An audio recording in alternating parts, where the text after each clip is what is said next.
এক বছর যাবত কাকু এই জল করে কিন্তু মাছ চাষ করেছে। তবে এখন কিন্তু মাছগুলো কিন্তু অনেক সাইজের হয়ে গেছে, আর বছর কিন্তু শেষ, আর এই সময় কিন্তু মাছের কিন্তু গ্রোথ দেবে না। সেই জন্য কাকু কিন্তু এখন জলঘর ছেঁচে নিচ্ছে। আর রাত্রি থেকে কিন্তু এখন মোটর লাগিয়েছিল, আর সেই জন্য কিন্তু জল কিন্তু অনেক শুকিয়ে গেছে।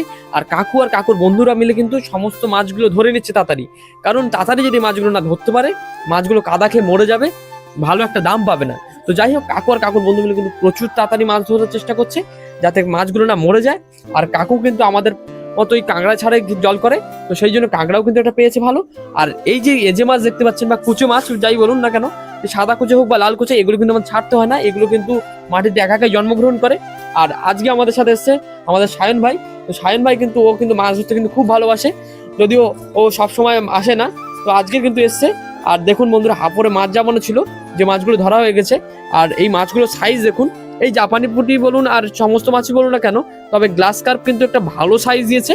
কারণ যখন 60 ছিল তখন কিন্তু 200 গ্রাম সাইজ ছিল, তবে এখন কিন্তু প্রায় 2 কেজি ধাক্কা। যাই হোক, আর ছাটিগুলো কিন্তু পিন অবস্থা ছাড়া ছিল, আর সেই মাছগুলো এখন দেখুন কত বড় হয়ে গেছে।